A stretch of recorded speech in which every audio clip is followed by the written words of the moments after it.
dear students. Welcome to another Global Thursday Talks. We are again very excited.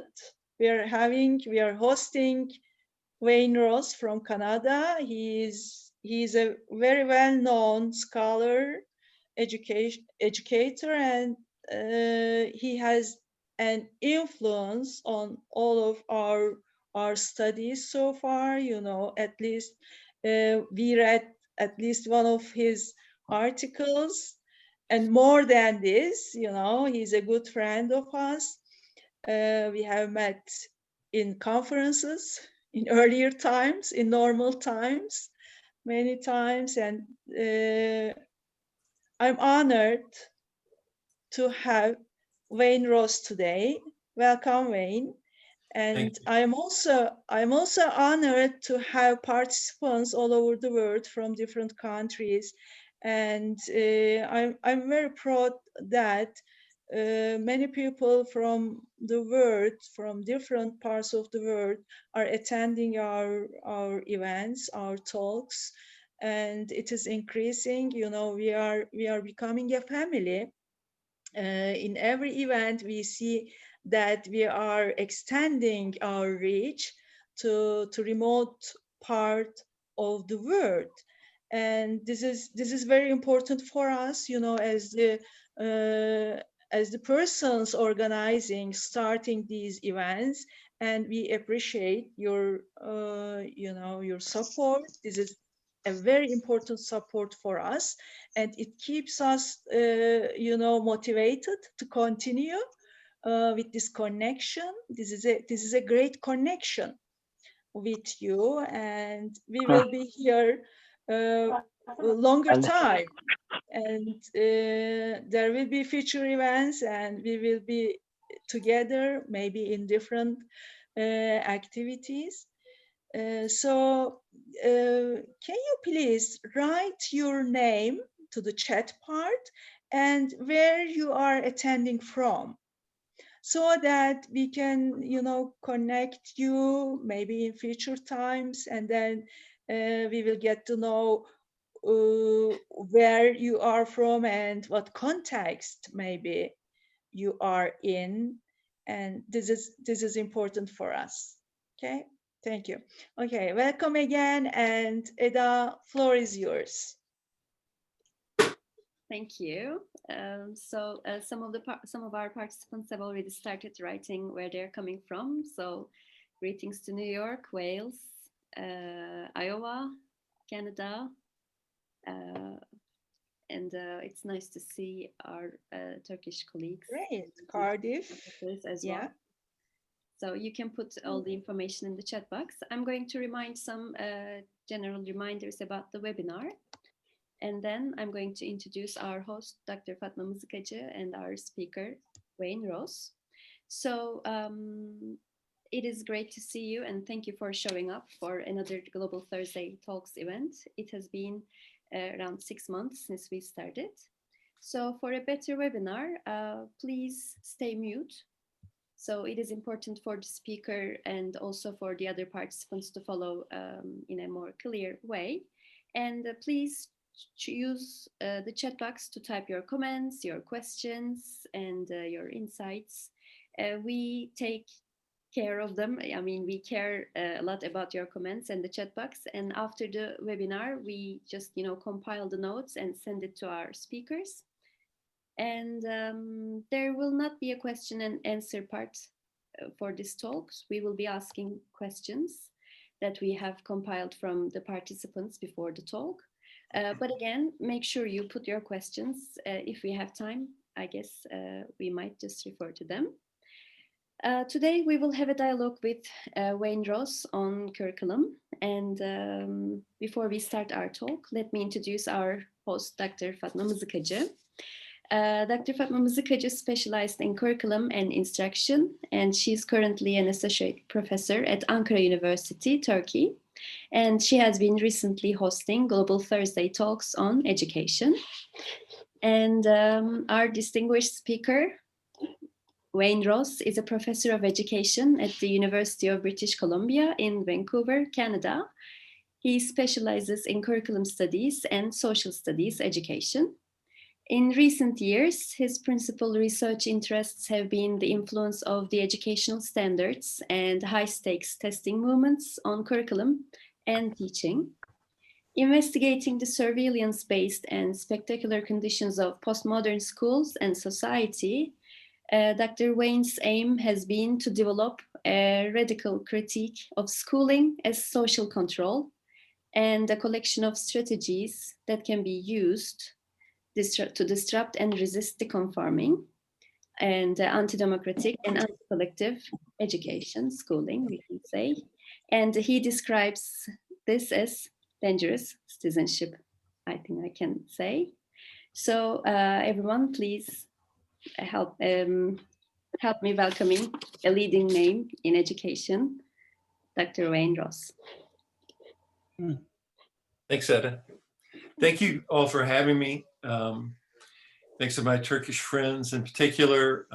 It's been a number of years ago when I was at the University of Ankara for the International Critical Education Conference, where I got to know, make friends with many Turkish people and had the opportunity to travel to Anatolia and to Southwest Turkey, and just, it was the first time that I visited. It's a lovely country and beautiful people.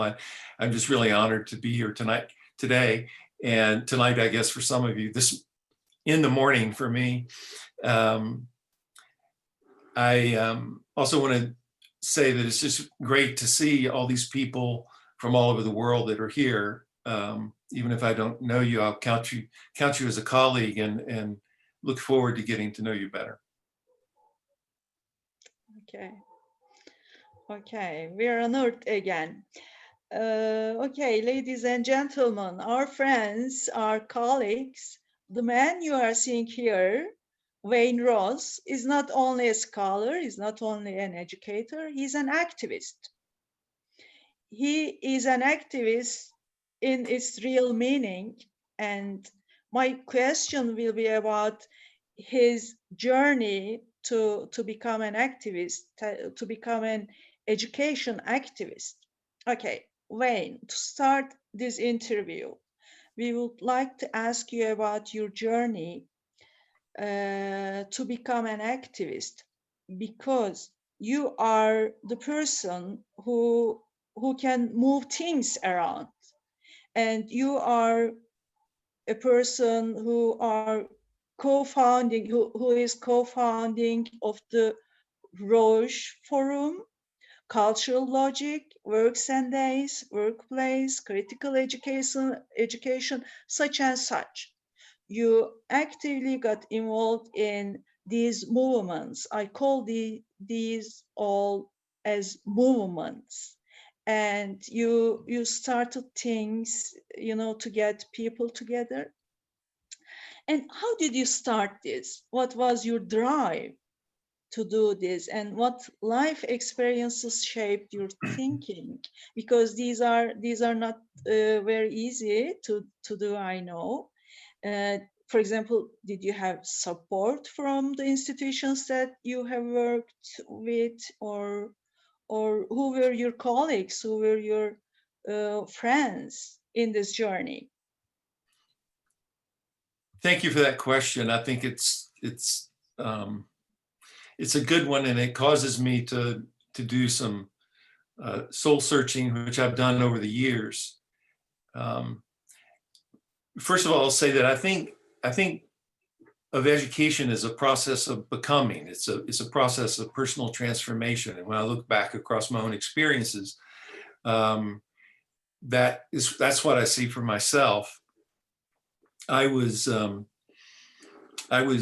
born and raised in the southern United States, in South Carolina and North Carolina. Having been born in the mid-1950s, I grew up in, I'm sure you may have heard the term of Jim Crow United States, which was basically a society that was based on racial discrimination and white supremacy.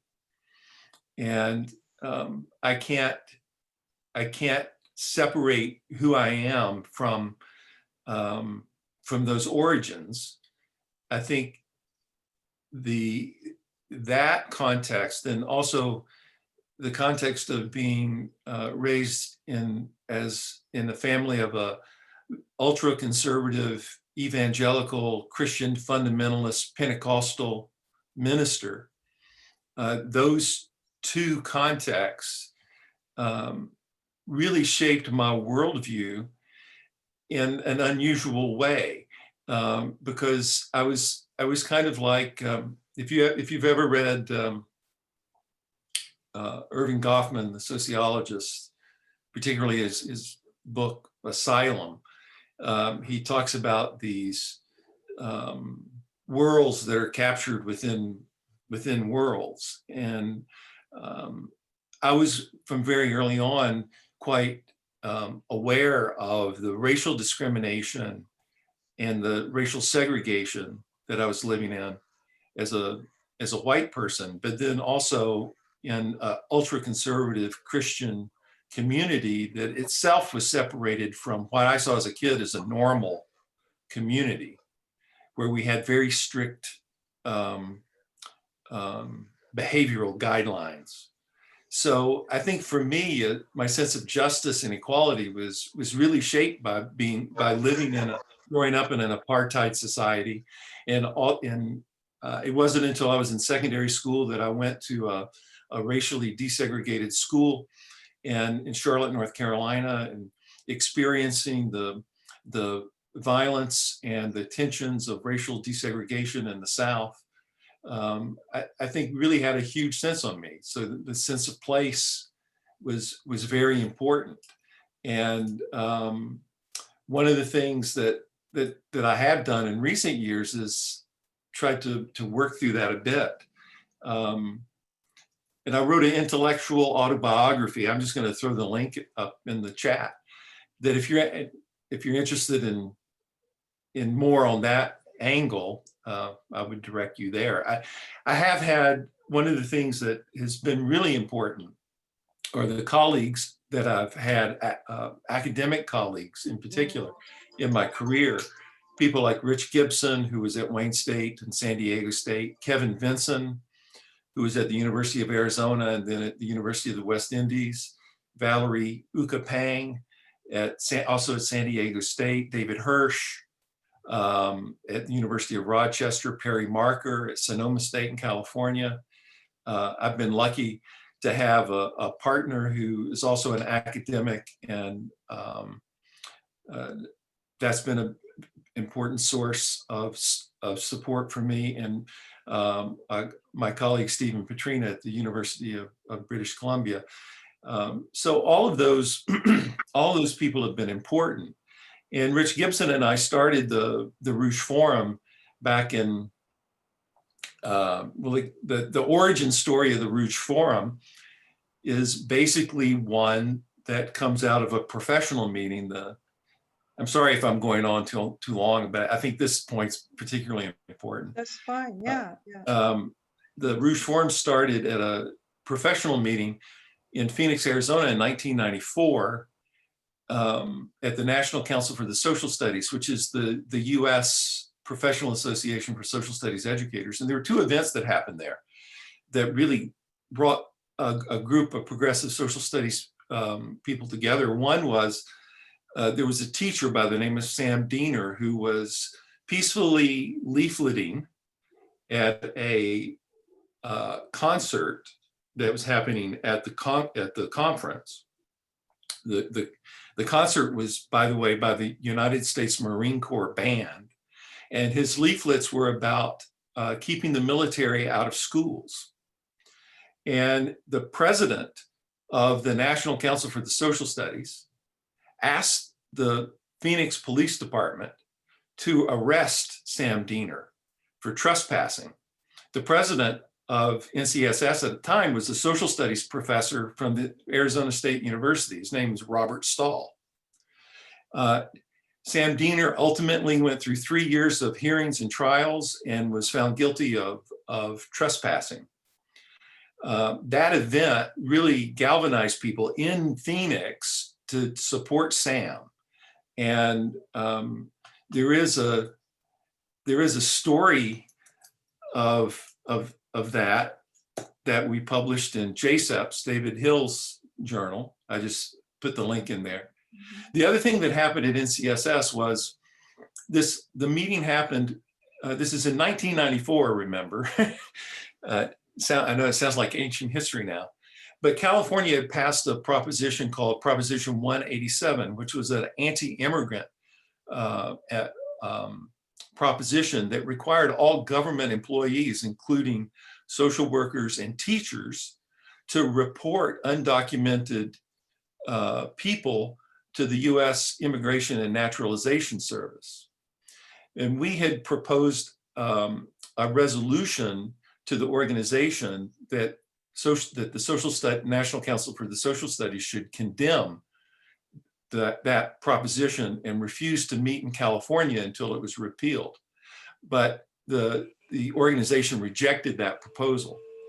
So following that event, what happened was a group of us got together and decided that we needed to create a collaborative force that was activist oriented and scholarly at the same time. And we met in Detroit at Wayne State University. And the Rouge Forum developed in collaboration with two other progressive groups of people. One group from the National Council of Teachers of English that was as a subgroup of that organization called the Whole Language Umbrella, and a group of special educators that had formed what's called the Whole Schooling Consortium. The thing that all of these groups had in common was a sense of focus on education for social justice. So the Rouge Forum was really a collaborative effort that grew out of what were judged by us as unequal injustice happening within a professional society.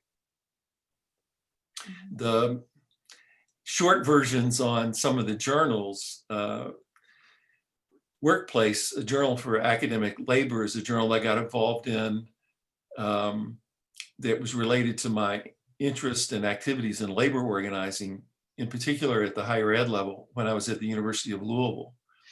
And Workplace was it was an early online open access journal that was founded by members of the Modern Language Association's graduate student caucus, Mark Bousquet in particular.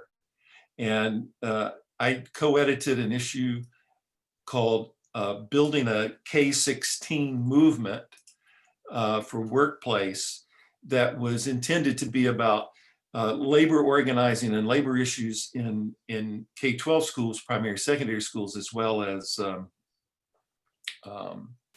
university. To get to the issue around support from institutions for activism, I have not had any. In fact, with Workplace and also with Cultural Logic, Workplace was shut down by the administration at the University of Louisville. That was basically came from the Dean of the College of Education and Human Development, from an order from him. Robert Fellner is his name. And I was in the process, this happened as I was in the process of moving from Louisville to the University of British Columbia. Stephen Petrina here at the University of British Columbia and I had the files. It was a completely online journal, and going back to the year 2000, and we reconstructed the journal from scratch, and it's now hosted at UBC. And I will say this about Robert Fellner. Robert Fellner, after I left, was convicted of embezzling money from the US Department of Education and spent over $2 million and spent 5 years in prison for that. So these are the kind of people that you do end up dealing with in higher ed. I know it seems like a odd thing, but this is a good activist story. There's a link to some stuff about that too. Cultural Logic was started by the Radical Caucus of the Modern Language Association. And I got involved with that when Rich Gibson and I did a special issue on Marxism and education in the year 2000. Cultural Logic was started as an online open access journal that started in 1997. And I came on as a co-editor after we did the issue on Marxism and education in 2000. And Rich and I then did another issue together called Education for Revolution in 2013. And I don't think that our issue had anything in particular to do with it, but and I did see that we have some folks from the great state of Iowa, Kathleen Goodyear, she's in Cedar Falls, but the Cultural Logic was hosted on a server at the University of Iowa in Iowa City, along with many other humanities-oriented journals, and with over 10,000 articles. And the administration at the University of Iowa shut down Cultural Logic in the entire e-server in about 2016, 2017. And so then again, I worked with David Sire, who is at Winston-Salem State University in North Carolina, a historically Black college. And he and I reconstructed Cultural Logic, and I brought it to the University of British Columbia too. These were all collaborative efforts. And they were all, the work that was published, that is published in Cultural Logic and Workplace, is typically antithetical to mainstream thinking. Cultural Logic is about Marxist theory and practice. It's something that in the United States is very marginalized, even within university settings. Workplace was about labor organizing. I don't think that the journals were targeted specifically, well, Workplace was by a particular individual, but I do think it illustrates the barriers that you have to deal with when you are an academic working in critical frameworks, particularly if you're working independently. These are journals that are completely independent and that are run based on donated labor. Mm-hmm. And we established Stephen Petrina and Sandra Matheson and I established Critical Education, which is the flagship journal of our institute, which is the Institute for Critical Education Studies at the University of British Columbia. We established it 11 years ago. And basically because we saw that JSEPS, the Journal of Critical Educational Policy Studies in the UK, was so successful. And we felt like we needed a North American journal that didn't try to replicate what JSEPS was doing, but provided a space that might attract more North American authors. Critical education is not as explicitly Marxist as JSEPS typically is. It's more open to center and left types of scholarship. So we've been trying to provide that kind of space to have a community where voices that are oftentimes marginalized in the education and political discourses in North America can have a place to publish. And so all of the work that I have done has been really about trying to tap into shared interests and people that were willing to volunteer their labor to create these spaces for political and scholarly perspectives that might not have a home elsewhere. Yeah. Okay. This is really very interesting, to hear about the story behind all these movements, especially the Rouge Forum is unique in itself, and it takes a real struggle, all of these, I think, cultural logic, work Sunday, especially workplace, took a struggle, a real struggle. And Wayne, what about inviting our participants to visit these sites? They're all active now, and some of them are publication based. Some of the sites are more activity based. And please visit all these sites, and let me repeat them: the Rouge Forum, Cultural Logic, Works and Days, Workplace, and Critical Education. I'm sure you know critical education better than the others maybe, and Wayne is the founder of this initiative, and he told the story about it. Okay, let's continue with the next question. You have always been in collaboration with other scholars, with other people in founding all these initiatives, of course. And what's the importance of collaboration of educators, scholars, and students, especially in the times of COVID-19, in the times of pandemic, when we are all isolated from each other and we are deprived of, our communication somehow, face-to-face communication? Can online collaboration is possible or functional? Can direct action be possible through these online or distance connections? Can we talk about an online activism? You suggest that teachers and students critically explore their local and national communities. Can this idea be adaptable in digital communities, Wayne? Oh, absolutely. I think what we're doing right now is a great example of that. The global Thursday talks, a way in which we can use the internet and other kinds of digital media to engage in activism and discuss scholarship and stay connected. Now, of course, when it gets to, it's like, I don't think that the digital environment is significantly different from other kinds of face-to-face in-person activism. I mean, it can be reduced to like collectivism, where we're just kind of performing a performative activism that is not very deep. Of course, that happens in face-to-face activism too. I mean, people who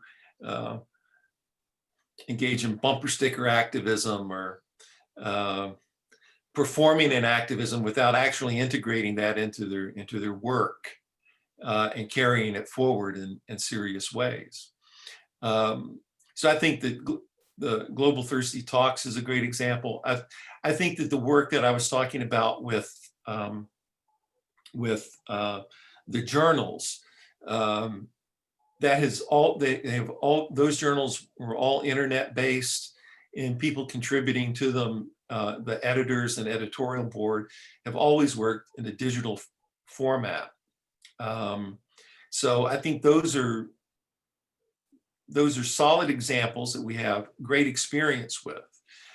I'm not saying that the digital connections can substitute for in-person connections, but I think one of the things that we need to be looking at in these new and strange times are how we can pivot and rethink our shaping about activism so that we can have a larger impact.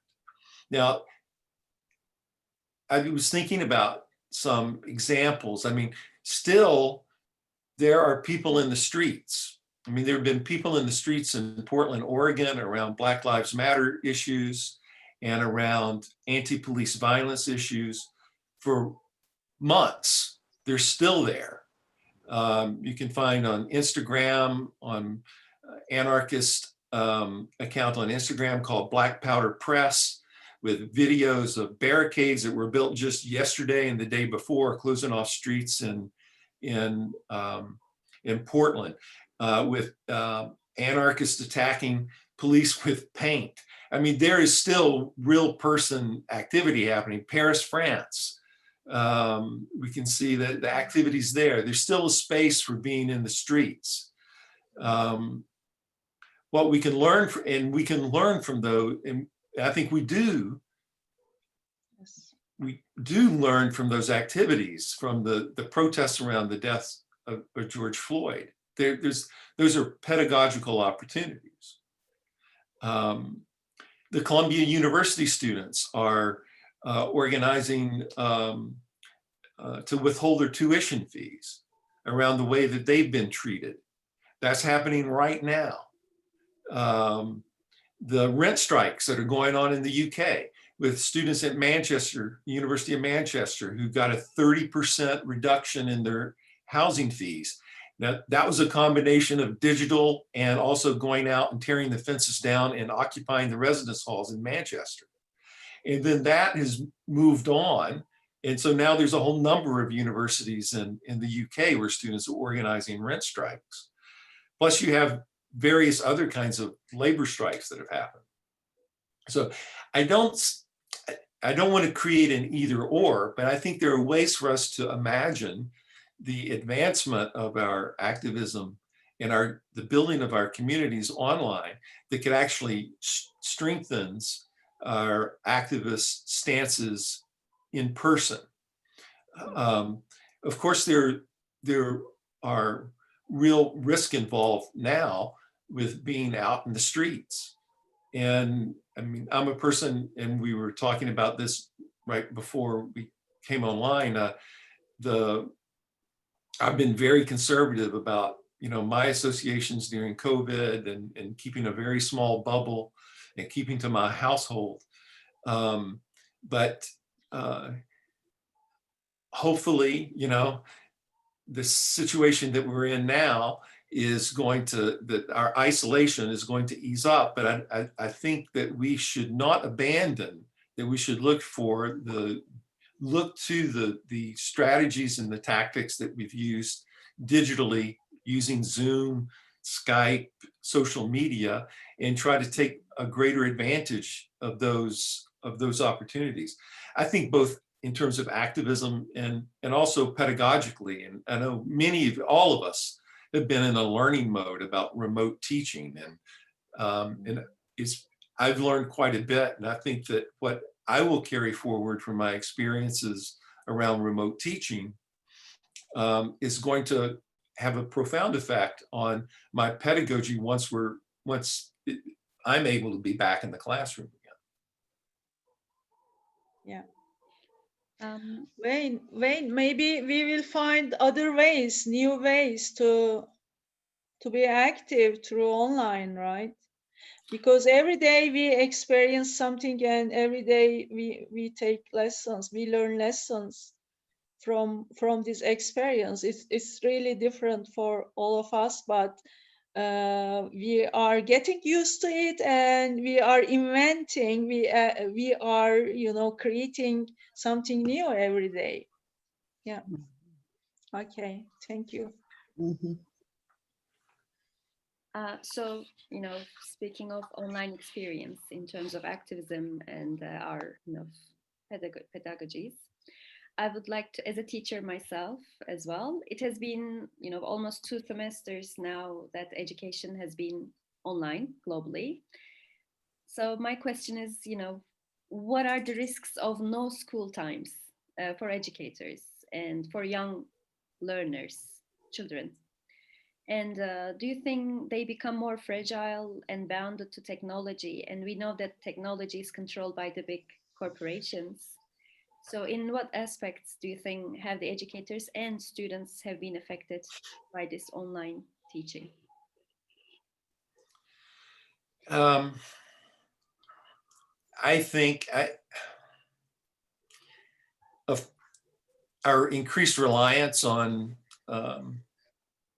technology for instruction during the pandemic is really it's a double-edged sword. I think there maybe I'll start with some of the things that I think are problematic.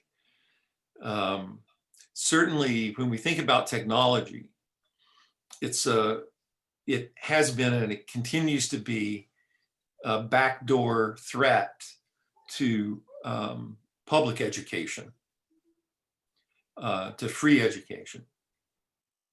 In British Columbia, we've seen this prior to the pandemic with the use of software for student assessment that's been adopted by the government here, as well as the government funding private schools that do distance learning. This is even before the pandemic. So we can see the threats that technology offers in terms of privatization, in terms of extracting value from the money that's spent on technology. So I think just up front, I think that's an important thing to think about.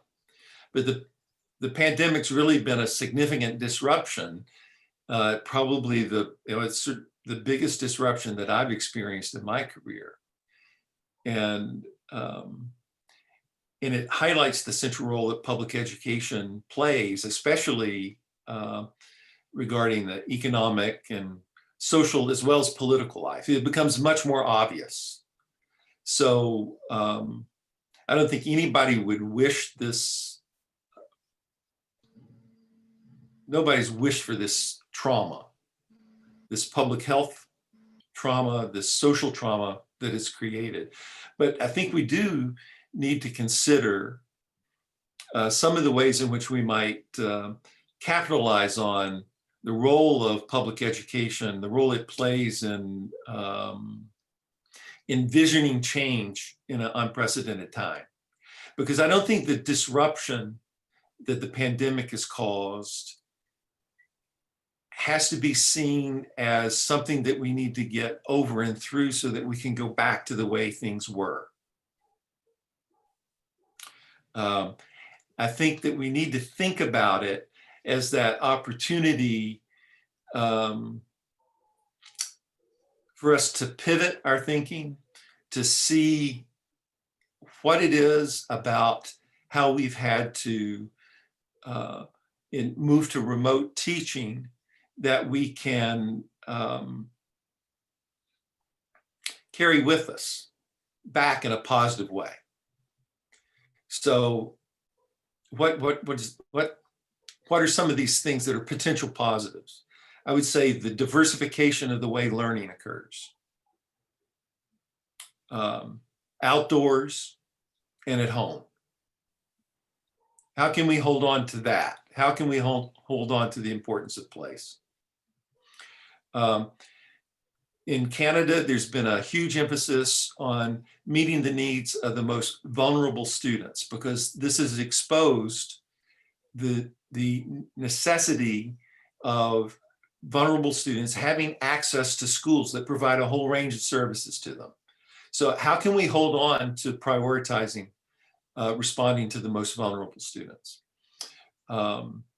Thinking about the diverse modes of delivery, either hybrid or completely online. How does that affect our role as teachers? I know that there's already discussions at UBC among faculty who now actually, they hated the idea of teaching online, but now they love it and they want to have an option to continue doing it. That's one discourse that's happening now.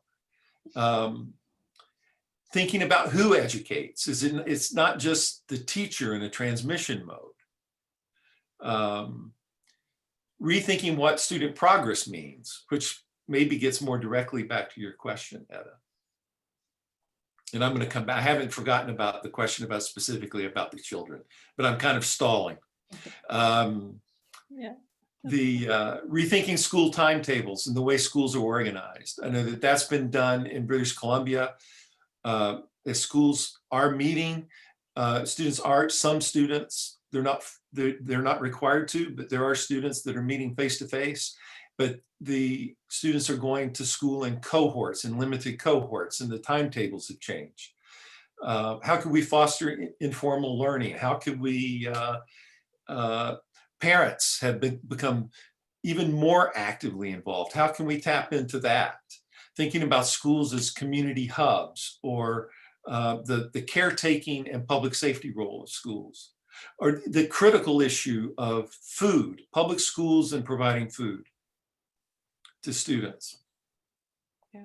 So I think those are all things that the pandemic has, and that's a totally incomplete list of things that we could think about, areas where we've had to pivot and respond, that perhaps our responses give us an opportunity and a platform to bring different approaches into what's happening into schools once schools become more normalized again. But I'm not so sure I want schools to be normalized again. This takes us to another area, but I've always kind of, I don't say this often, but I don't like schools. In fact, I kind of hate schools, but I love the idea of education. And I think that we don't often enough interrogate the differences of what we mean when we conflate schooling with education.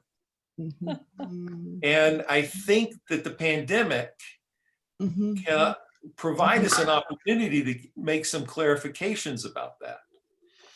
Now, of course, the pandemic has emphasized the digital divide, not just for students, but even for teachers. I read an article just in the past few days where there was something like 28% of teachers in the United States don't have adequate internet access at home to fulfill their teaching obligations remotely. I mean,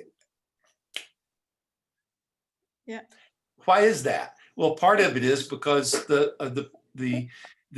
capitalist way in which we've thought about bandwidth and the airwaves, and they are commonly held resources that have been sold off to private interests. But we have the digital divide. There are 150,000 students in New York City alone that don't have internet access at home. This is an amazing thing. There are 500,000 households in New York City that don't have any kind of Wi-Fi access. And with lockdowns, of course, then the access to Wi-Fi off of restaurants or coffee shops or libraries, all of that's disappeared. Yeah.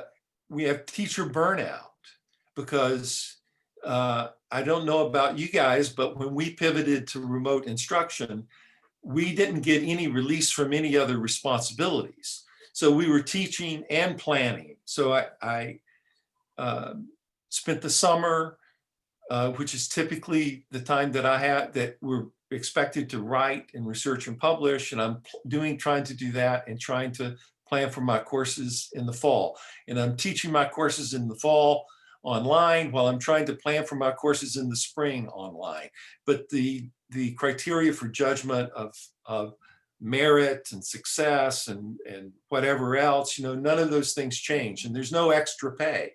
And teachers have faced the same thing as they're teaching at hybrid models, where in the morning they're face-to-face with kids and worried about not just the pedagogical and curricular issues, but the whole safety issues around COVID, and then turning in the afternoon and teaching online to students that aren't coming to schools, and then teaching 13, 14, 15-hour days. Yeah. And what does all of this do in terms of the teacher burnout? There's been the National Education Association, which is the largest labor union in the United States. It's a teacher union with 3 million members, 3 million plus. They're reporting that almost a third of their members are considering leaving the teaching profession now or taking early retirement. In Minnesota, they've seen a jump just in the last few months of teachers applying for retirement, an increase of 20% over last year. And in Pennsylvania, there's been an increase in applications for retirement that's 60% higher this year over last year. Yeah. So all of this feeds into its effect, not only in the practice of teaching, but the supply of teachers. And then finally, okay, now I'm going to get back to the question about the vulnerability of students. Of course, they're the most vulnerable of all. And as teachers are compromised, then of course, the instruction that they get, that carries through. And I'm not saying that it's bad instruction, but as teachers are stressed, then their practice is stressed. So yes, absolutely, students are in a very vulnerable position. I do reject, though, the often stated assumption that because of the pandemic and the shifts that have happened, going to online or to new kinds of schedules, that children are falling behind.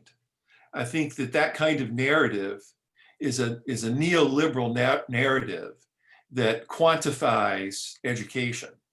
Because if we look, just like we can take advantage in activism with the digital situation, yes, children are vulnerable, but if we take this opportunity to extract ourselves from the accountancy of bureaucratic outcomes-based education, where the focus is on test scores and ticking off learning outcomes, and if we start to focus on the experiences that students bring to the classroom, if we focus on the knowledge that students bring to the classroom, if we focus on the capacity that students have, and I'm talking about even with the youngest students, and we make those starting points for what we're trying to do as educators, either online or face-to-face in a classroom, that we have an opportunity to break out of the neoliberalized, formulaic, numbers-driven, achievement-driven, narrow achievement-driven idea of what teaching and learning is about. These students need, in situations like this, they need to have we need to start with what their needs are. And I think that the adultism that is so central to the neoliberal narrative of education, which is that students come to schools as blank slates, that we're supposed to engage in this banking model, as Freire called it, of education that fills kids' heads with stuff and then certifies them as having achieved certain steps along the ladder, that the disruption of the pandemic gives us a reason to think about the social, emotional, economic context that our students live in, and for them to share their questions, their experiences, and their needs, and that education and the teaching and learning that begins at that point is a much more meaningful experience. So yes, students are vulnerable, and no school times is important because of that vulnerability around food insecurity, around getting away from abusive households. We've seen the heightened importance of social institutions, schools and other social institutions in the pandemic, especially with the lockdown. I mean, a related thing is the meteoric rise in domestic abuse that's happened in the lockdown times, because people are trapped at home. And these things are happening. They're happening to teachers, it's happening to students. So yeah, I think we all are more fragile. Yes. But at the same time, that fragility should give us an opportunity to call into question some of the the frames that we use that govern the way we interact with students in schools and to create new ways of interacting with them. Yes, Wayne, thank you for this answer, because you inspired our participants. Comments and questions are flowing on the chat part, and our participants share your ideas, and also you touched upon a very common challenge, all over the world, in different countries, from Africa to, for example, New York. Anna says on Monday in New York, all schools will be reopened. Okay, and it's a common thing, not only in New York, not only in maybe Canada, in Africa, but our participants are sharing their ideas, because you inspired them to share common problems all over the world. Thank you for your contribution.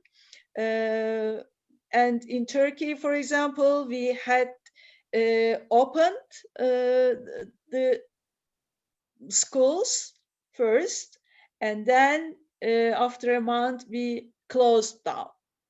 And then this is something like that, open and close, and of course vulnerable groups are being influenced with this, with these different implementations.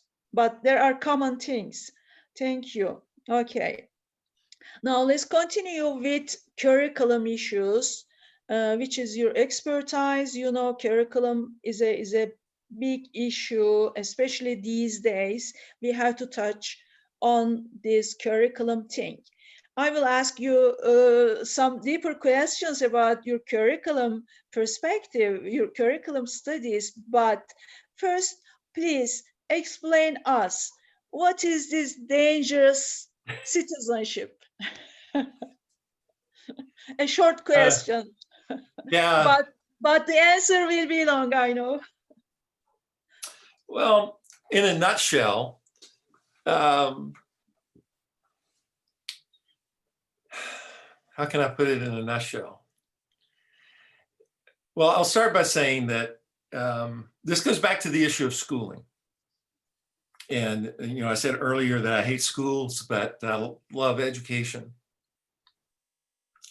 I only know of one other, and I don't think I've said that, but I've never written it. I think there's only one other person I've ever read who basically says that. And that was the sociologist Willard Waller in the 1930s in a book it's titled The Sociology of Teaching. And if you haven't read it, I mean, I know we don't usually read stuff that's almost 100 years old, but I highly recommend it. Okay. But I think schooling fundamentally is about social control. And I think the curriculum is about social control. It's about the transmission of facts. It's about the transmission of national narratives and myths. It's about the inculcation of dominant values. And do I think that any of those things have merit? Well, I can see, but I think schools are about social control. I think that contemporary capitalist democracies are about social control. We typically think about social control being exercised by governments as being forthrightly authoritarian governments that examples being like the Democratic People's Republic of Korea, that sort of thing. But has been demonstrated quite well by Edward Herman and Noam Chomsky that we do have thought control in democratic societies. The manufacture of consent is Herman and Chomsky's idea, which focuses on the media. But the propaganda model offered in manufacturing consent is a brilliant book and really good movie by the same name by a couple of Canadian film producers. that the manufacture of consent happens in schools too. And it certainly happens within the curriculum area that I'm most closely associated with, and that's social studies education. And so dangerous citizenship is really a container for ideas that could come under a lot of different names. Critical pedagogy may be one of them, or certain strains of critical pedagogy, or certain strains of education that's oriented towards this frame from anarchism, that is a leveling of society, a non-hierarchical society that's based on mutual aid. So it's, in a nutshell, the idea, the concept is a critique of schools as social control. It's also a critique of what counts as political participation. Within social studies, within civics or global citizenship education, or whatever the name goes, whatever name is used in various contexts, we have the frameworks of representative government are presented as democracy. And within the idea, a premise of dangerous citizenship is that what we call democracy in contemporary times has nothing to do with the rule of the people. It has everything to do with legitimizing the interests of capital and putting corporations at the forefront and creating an illusion of real participation on the part of the people. Another assumption of dangerous citizenship is the idea that it's important for us to have some kind of consciousness about our surroundings. And you could approach it from a Freirean notion of critical consciousness. You could approach it from the notion of class consciousness, Lukács. But some form of a critical consciousness is there. And maybe the last kind of, or third or fourth, I forget how many I've laid out here now, premise would be that, and I think this is where my thinking and the thinking of my colleague, Kevin Vinson, who has worked with me on a number of, in kind of the basic conceptualization of this notion, is that oftentimes our democratic societies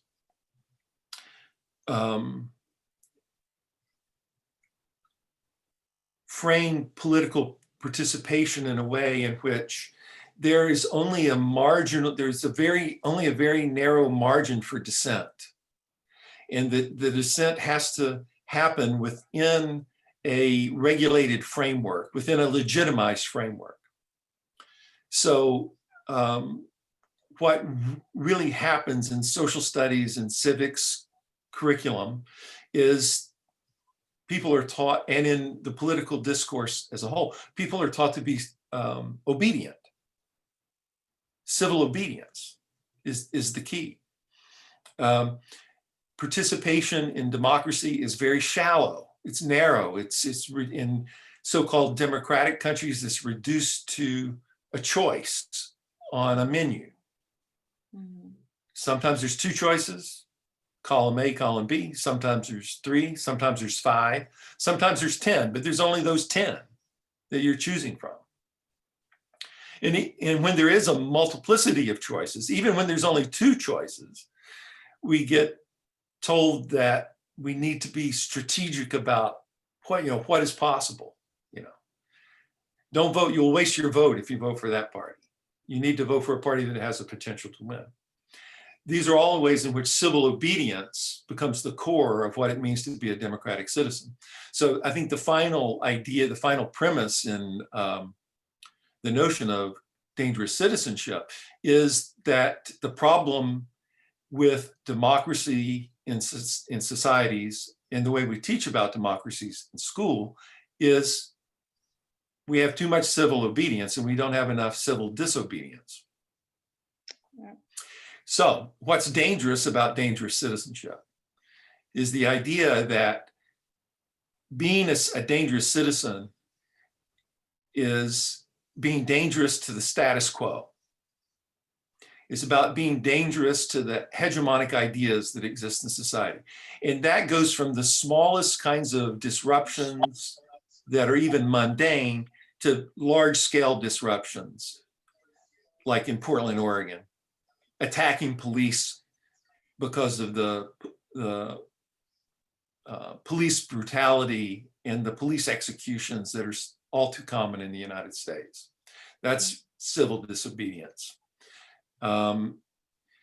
It's also civilly disobedient to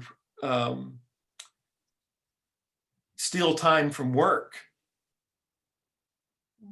to do things that are just for your own personal gain, but teachers who are teaching in highly regulated classrooms, preparing students for examinations, who suspend that kind of direct teaching activity to address the needs and interests of the students on topics that are not part of the official curriculum. That's civil disobedience too. It might be more mundane, but I think it's really important. So if we look at, and like with critical pedagogy, I don't think there's a recipe or a formula. With the idea of dangerous citizenship, it's a container for ideas that could be useful in a lot of different ways, depending on where you are. Because I think what it means to be dangerous, let's say if you're teaching from a critical perspective in Egypt, is quite different from what counts as being dangerous if you're teaching from a critical perspective in Vancouver, BC. But that doesn't mean that that there's this scale or there's this criteria. It's a container. And what the idea that I really try to when I teach with my pre-service social studies teachers, and I talk with them about this idea, I say that what we really need to do, and actually before this, and I could give a whole, and I'm not going to do it, but a critique of our conceptions of what democracy are. I think that is a core place from where the notion of dangerous citizenship comes from.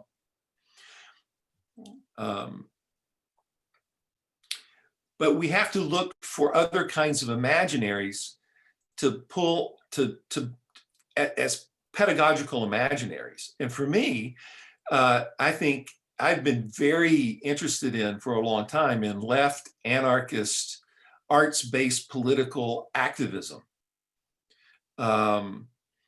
People at the Sub Rosa, I mean, these names might not mean anything to you, but maybe they will. The surveillance camera players, the yes men,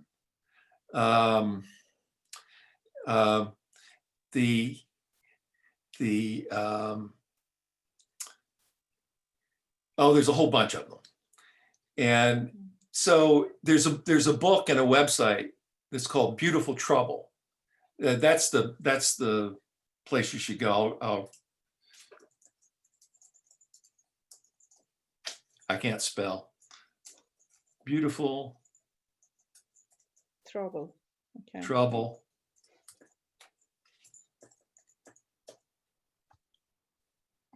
.com. And so there's particular tactics, principles, and theories that are at play. And let me spin this out. I don't want to take too much time, but I want to try to give you a concrete example of what I'm talking about. Yeah, please.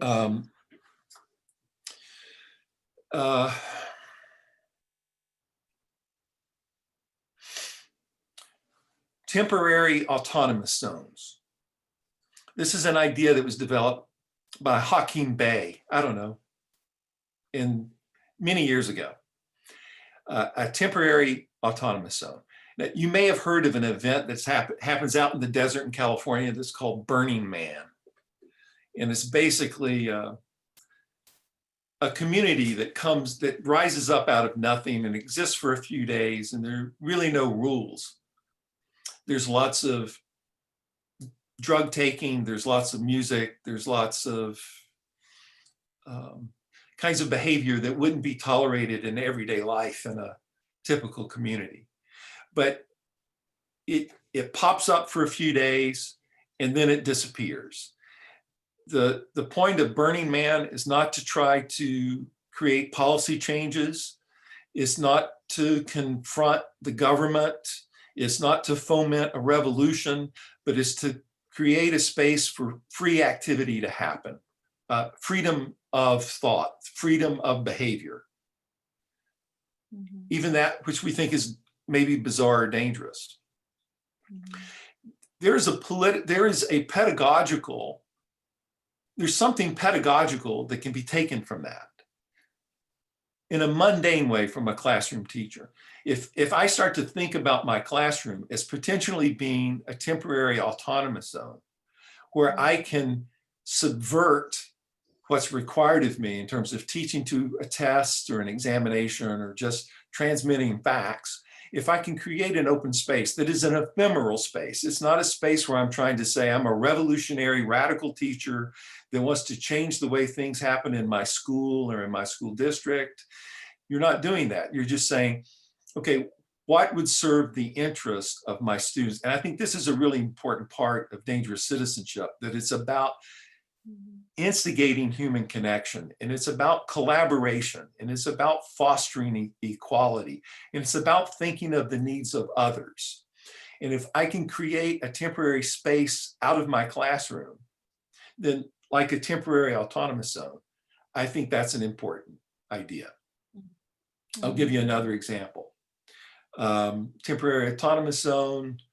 There's also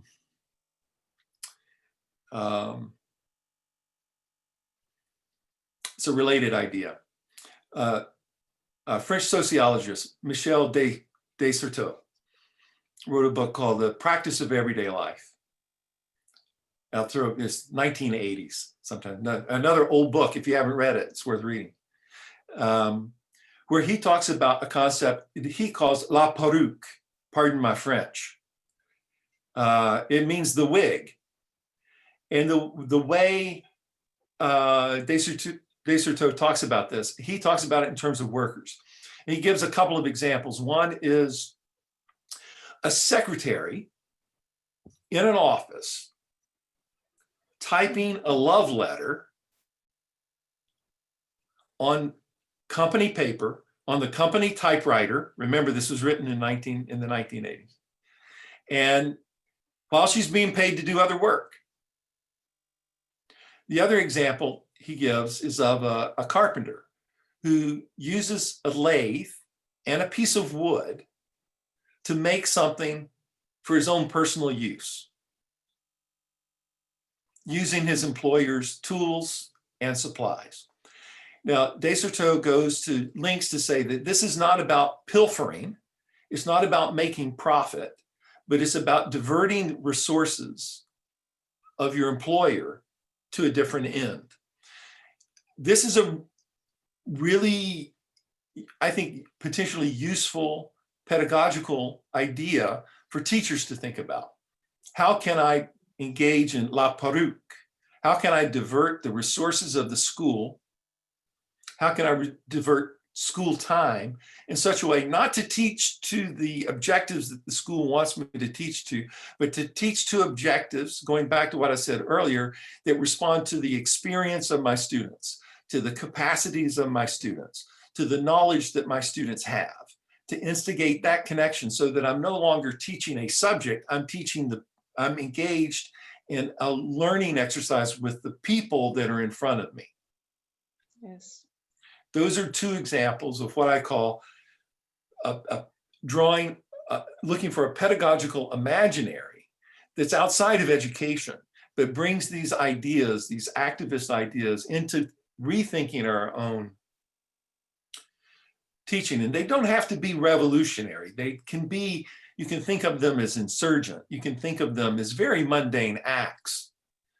acts that aren't intended to transform relationships necessarily, but they do disrupt the creatively, perhaps even disrupt everyday life in the classroom.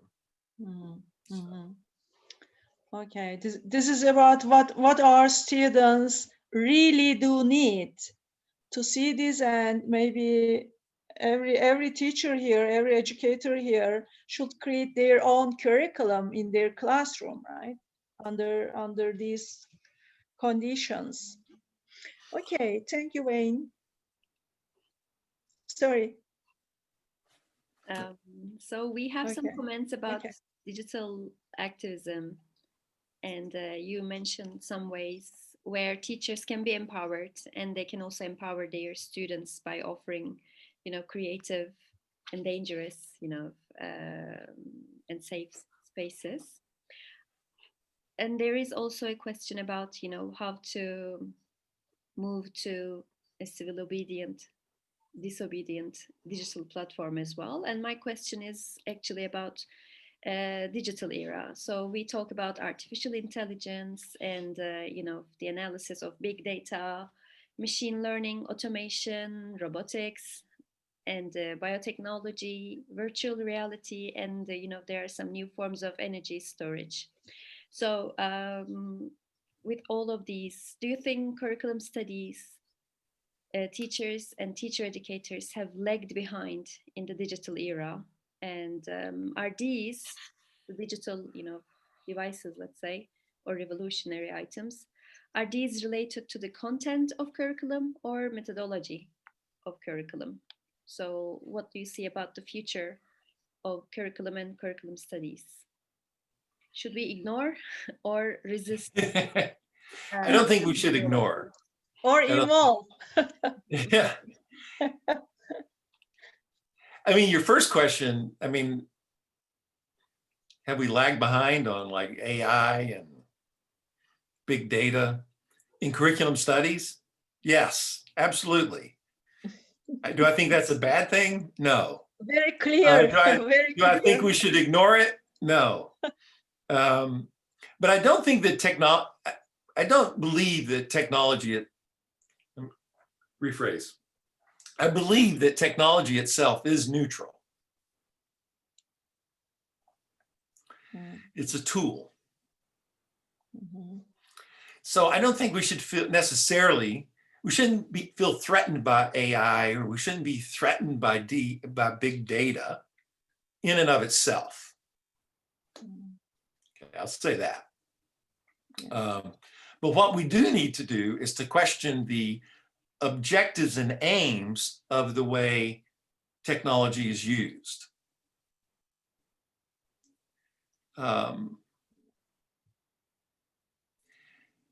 We need to think about, and I think we need to think of, we just need to ask questions about it. Well, not just, but that's where we start. And the first question to ask always is, who benefits from this? Who benefits? Who benefits? I think the way we look at ed tech, if we look at the way ed tech is used now, who benefits? Well, I think there are beneficial aspects. I mean, what we're doing right now, we can't separate from the ed tech movement and whatever, but when ed tech is used to commodify education, to commodify curriculum, to commodify learning, and create a product that then can be sold, then I think we need to ask questions about that. Who's benefiting from that? If technology is used to control behavior, if it's used to surveil teachers, if it's used to surveil students, we need to ask questions about that. There's a big issue that's happening right now at my university that has to do with the use of technology to proctor examinations. And what happens is when students are taking exams, their webcam is used to track their eye movements and their behaviors. And if a certain algorithm indicates that that student is engaged in behaviors that looks like they're cheating, then that person is flagged. And one of the ed tech people in the Faculty of Education at UBC criticized the technology, this technology that was being used in UBC classrooms, and has been sued by the company that owns the technology. Yeah, this is really serious.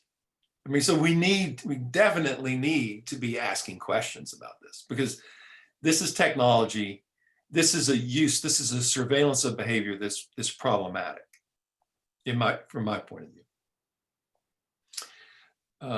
Generally speaking, I think, anything that we do to advance, to instigate, and to develop human connections, even if it's digital, even if it's via technology, is a positive thing.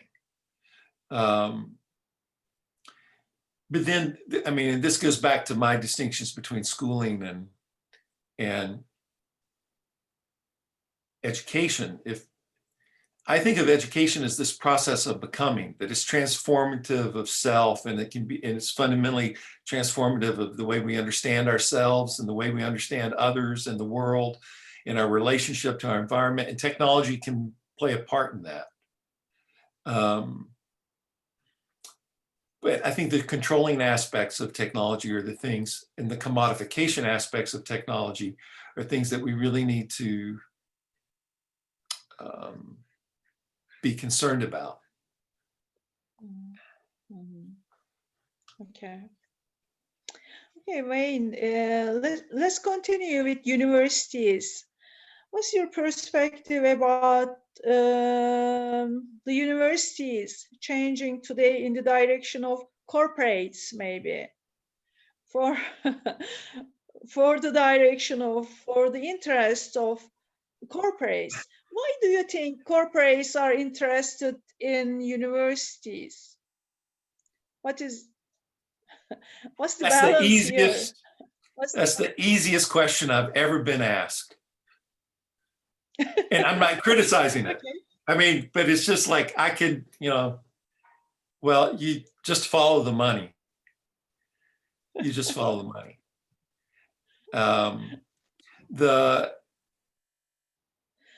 The education market, the global education marketplace, is estimated to be by 2030 to be worth $10 trillion. $10 trillion. And okay, it's a massive amount of money. And what we've had in the past, particularly and this is connected to attacks on public education in particular, in the efforts to privatize public education all over the world, as Patsy Sahlberg calls it, the GERM, the Global Education Reform Movement, which is driven by the interests of capital, neoliberalism. Typically, I mean, historically, public education was a public service. It remained in the realm of the commons. It was a resource that was shared by all. People paid taxes. That tax money went to ministries of education. It was redistributed to the schools. It paid for teacher salaries, and it paid for resources to educate students. Students went through school, they went to university. They, this cycle stayed pretty closed. What neoliberalism does, it hates the enclosure of an economy that serves the common interests.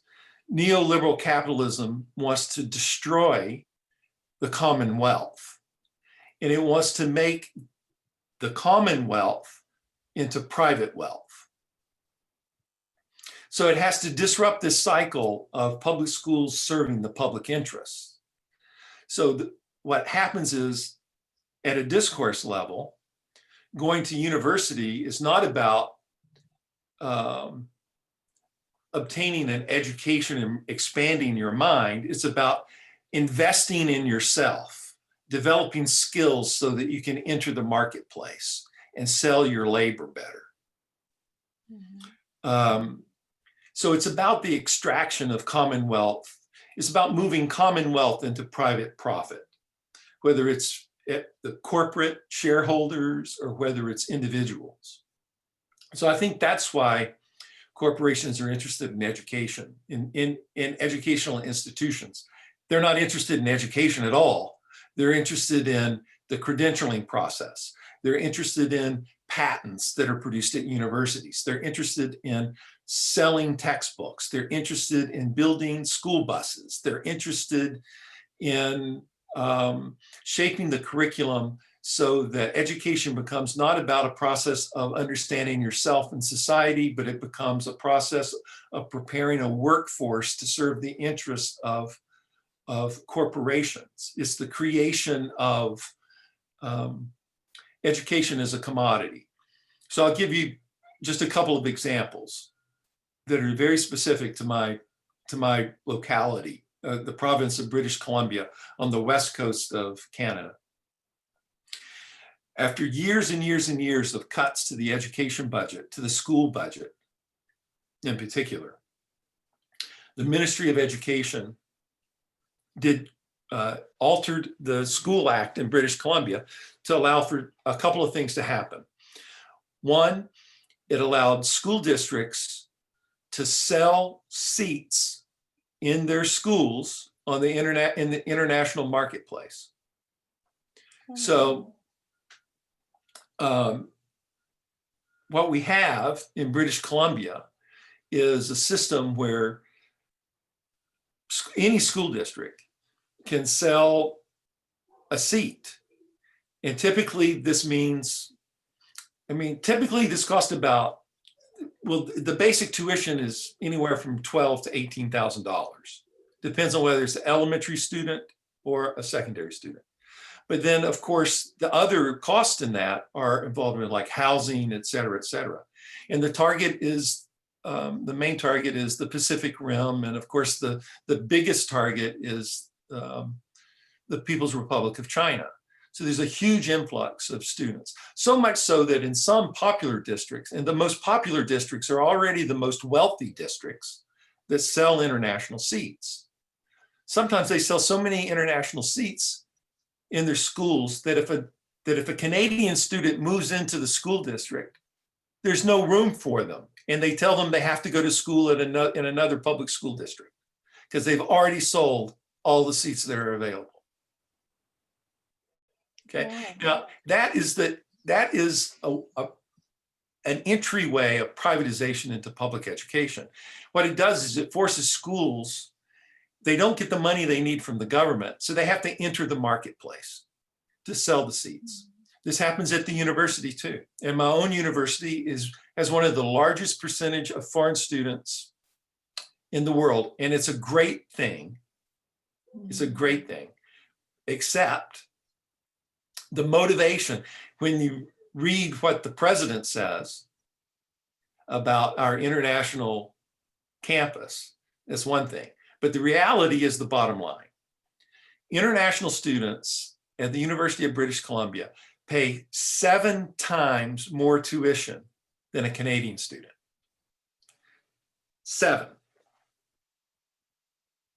Okay. Oh my God. So what's happened is the university has also been subjected to public funding cuts. And the university is doing the same thing that the public schools are doing, only on a more massive level, to the point that where the percentages of international students is rising every year because the university is addicted to the money because of the public education, because of the cuts from the Ministry of Advanced Education. So much so that the Board of Governors decided a few years ago that they were going to create a new college. It's called Vantage College. And what Vantage College does is they built a building. They built a $25 million building for Vantage College. in Vantage College is for all the international students who have the money to pay to come to UBC, but can't meet the entrance requirements. So they come to Vantage College for a year or maybe 2, and they pay the same tuition, 7 times more, plus $6,000 to be in the Vantage College, where they work on their English skills, work on their math skills, whatever it was that kept them out. So it keeps them at UBC instead of 4 years minimum, maybe 5 years or 6 years. And it allows the university to bring in more profits. That's selling a product on an international market. Wow. And that becomes the driving force. I mean, those are just 2 examples from here that are about the ways in which that projected $10 trillion market gets tapped into. And it's not just from investing, it's not just from investors, and it's not just from corporations, but it's from public institutions that are then pressed into competing in the marketplace. And this is what we've seen with neoliberalism and public policy in general. Also in UBC, in British Columbia, we had a long history of having a neoliberal government from 2001 until 2017. And what that government did was it took British Columbia is on the coast, and we have lots of islands and things that are just off the coast. So we have an extensive ferry system that's very necessary. And it used to be run by the government, but the government privatized it in the 2000s. So, and guess what happened? The fees went way up, and the number of ferry trips went way down. And so what used to be considered part of the public highway system, where you had a subsidized fees for travel from the mainland to the islands or between the islands, became a profit-making adventure. And now there's an American who's the CEO, and he makes like $600,000 a year running the ferry system. We did the same thing. We had a publicly held railway system called British Columbia Rail that was sold to Canadian National Railway in a huge scandal that still hasn't been solved, that involved kickbacks to legislators. This is going on. This hasn't been, this is still in the courts like 10, 12, 13 years later. So this is what neoliberalism, this is neoliberal capitalism, and the idea that the market is the framework for everything. I mean, this comes from the work of, intellectually, the work of Hayek and von Mises in the middle of the 20th century, the Mount Pelerin Society, an intellectual movement that was against Keynesian economy of the post-World War, Second World War economy, where governments were trying to, were putting money into public projects and supporting and creating a social safety net. Then politically, it gets adopted in the 1980s by Thatcher, and if you're watching The Crown, you know, Thatcher and Ronald Reagan. And then it gets to the point to where, you know, now it's ingrained, it's part of the water that we live in. And so we've lost our reference points for anything other than a neoliberal market-based idea around what anything that we do is. It's brought with it a quantification of our lives, a focus on numbers, a focus on a quantified self. We can see that in Fitbits. We can see it in, you know, when I run, I have my little Garmin, and it takes my, it tracks where I run, and it tracks my heartbeat. And then I look, and I don't, you know, decide whether or not that was a good run until I look at my statistics. Right? And we do the same thing with schools. I mean, it just becomes ingrained in us. It's it's part of the water. It goes back to that that old proverb of the fish that jumps out of the water and says, "Well, what's this?" You know, I don't even recognize something I don't recognize the medium. You go back into the water, you know, we lack awareness. We're not jumping out of the water. We're in it every day and we embody it. And it comes through in terms of the way we think about school achievement or university achievement or credentialing, 21st century skills, league tables ranking what the best universities are or the best schools. All of that is a function of a neoliberal way of thinking. And yes, just like university rankings. And actually, if you're, I'm kind of excited talking about this. I have an article that just came out like last week in, it's a open access, it's online, free to read, Canadian Journal of Action Research. And in there, what I talk about in particular is about the role of universities and our life in universities and how we are governed by this accountancy, what I call bureaucratic, in schools I call it bureaucratic outcomes-based management. It's the same kind of thing at universities and in governmental agencies. We call it new public management. It's where we are focused on the numbers. We're focused on how many publications, we don't, on tenure and promotion committees at the University of British Columbia, nobody reads the articles anymore. When your colleague comes up for tenure, I'm stunned by this. They don't read their colleagues' articles. What they do is they look at the number of articles that they have, and they look at the impact factor of the journals that they've published in, and they look at their citation rates. It doesn't matter what they're saying. All that matters are those numbers. And so then that gets transformed into the way we do our work. I was caught, you know, we have this thing called merit pay. I don't know if any of you guys have it, but merit pay is when your colleagues or your department head or your dean says, okay, you did a really good job and we're going to give you a little bit more money this year. And a few years ago, my department head, who I really liked, who was a great guy, I think he's one of the best department heads I ever had. And he called me in and he said, Wayne, you're not going to get merit pay this year. And I was kind of surprised. I said, really? I was surprised because I published 3 books that year. It just happened. They just came out. It wasn't planned that way, but 3 books got published. I thought, well, I feel pretty good about that. But no, he said, Wayne, you're not going to get merit pay. And I said, okay, all right. Well, why? He said, because you didn't publish any journal articles.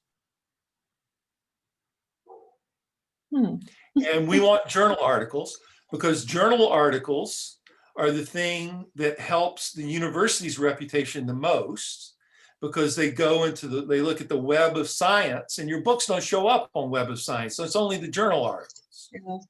Yeah. So this is how it gets built into our lives. It's just ingrained in everything that we do. And we have to resist that.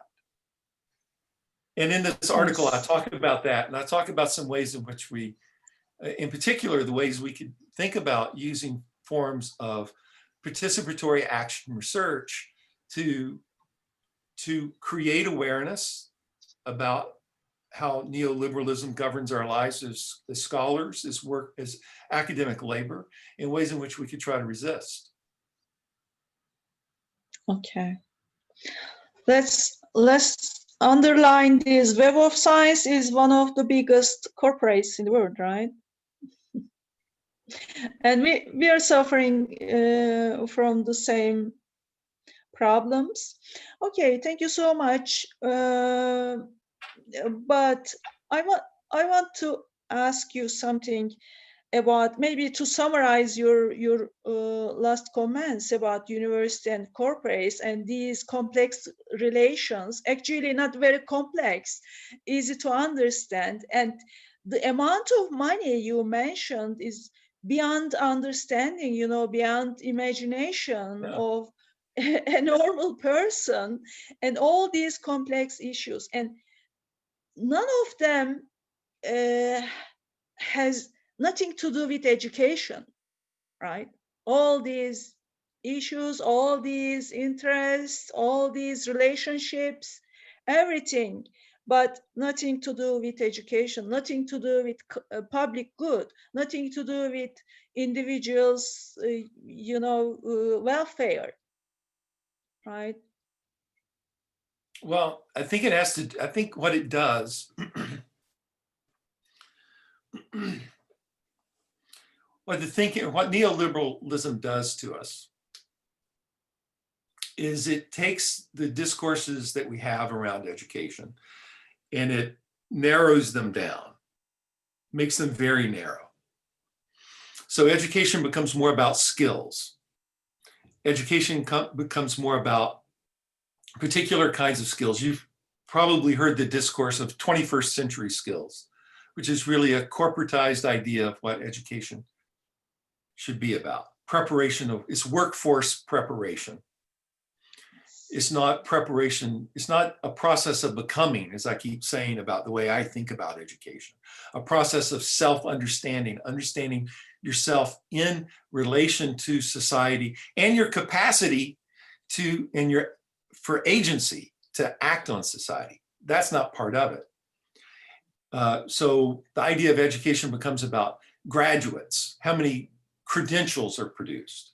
So if you look at some of the global education market analysis companies, what you'll see is they'll talk about the market value, they'll talk about the number of post-secondary graduates that are going to happen in the next decade.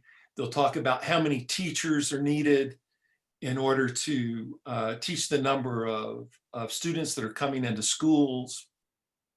And all of that is why that's important, is because it's all related to producing credentials, which are a commodified version of the education, of like the intellectual part. That what matters to the investors, what matters in the marketplace is not the intellect, not the thought process, but the accumulation of the credentials. It's about the focus on the commodity. So what that does is it takes, if you think of education as becoming, that's a being. This is who we are. It's a process of transformation. And then as we move towards a more neoliberalized idea, commodified version of education, it's not about being, it becomes about doing, maybe. It becomes about not being, but appearing to be. Okay. So, I mean, does that make sense to you? So it's like, you could have, everybody has somebody like this in their family, I think, somewhere. You have a person like your grandfather or your grandmother or your uncle who had very limited schooling. Maybe they only went to elementary school. Maybe they didn't really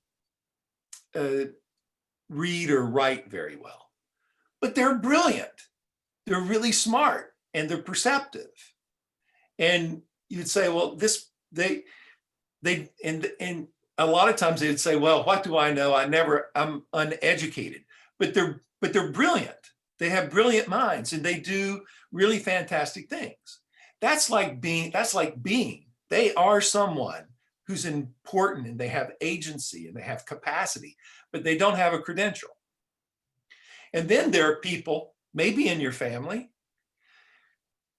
and they graduated from university, they got a master's degree, maybe they even got a PhD. And they've got the credentials, but they don't have it up here.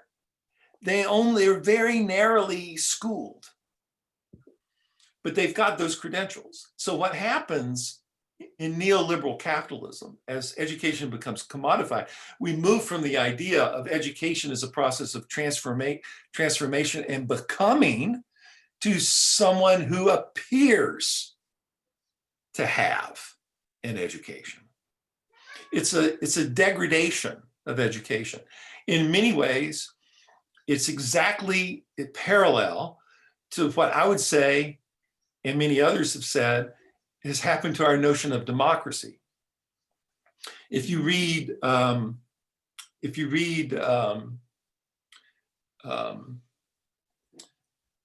Brave New World Revisited, H.G. Wells, is that right? H.G. Wells. He talks about in that dystopian world that all of the democratic institutions still existed. All of the positions around, all of the frameworks for democracy existed. But none of the ideals of democracy, none of the democratic relationships, they had all been taken out. They had all been disappeared. And I think that's what's happened to democracy. We don't have a rule of the people. We have, in most places, a plutocracy, where you have a rule of the rich, or a corporatocracy, where there's a rule of corporations, not a rule of the people. But we still have a discourse of democracy that has some pull back to these ideals of democracy about the rule of the people. So democratic participation has been reduced to going to vote, rather than thinking about, in a Deweyan sense, a John Dewey, the educational philosopher, the idea of democracy as being an associated way of living, conjoint communicated experience, where people are aware of what they think, say, and do, and its impact on other people. In a nutshell, that's what Dewey saw democracy as being. Not as a corporate spectacle where it's driven by millions of dollars to promote a personality, to create a menu for you to select from. It's like the parable of the chef. This is democracy today. It's a chef. He's in the kitchen and he calls all the animals into the kitchen.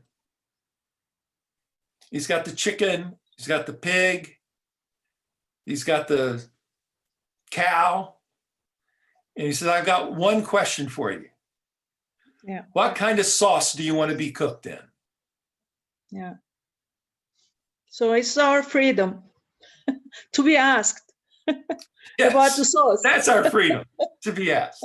And when the animals say, well, we don't want to be cooked, he says, that's not the question. The question is, what kind of sauce do you want to be cooked in? I mean, that's what we've become to. That is like the appearance of a democracy, but it's totally separate from any kind of democratic social relations. I mean, think about it. I mean, how often do any of us have any kind of democratic experiences on an everyday life? We don't even have that in the university. We used to have something approaching it with shared governance, at least as an idea that existed in North America, where the faculty made decisions about the curriculum, but we don't even have that, not in North America anymore.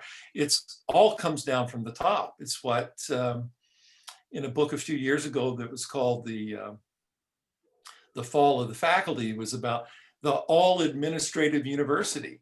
I mean, it's all about the corporate hierarchy that exists. Yes. Right. I mean, I don't know about in your university, but we had about when I came to UBC in 2004, we had about 40% more faculty members in the Faculty of Education than we do now. So there's been like a 40% reduction.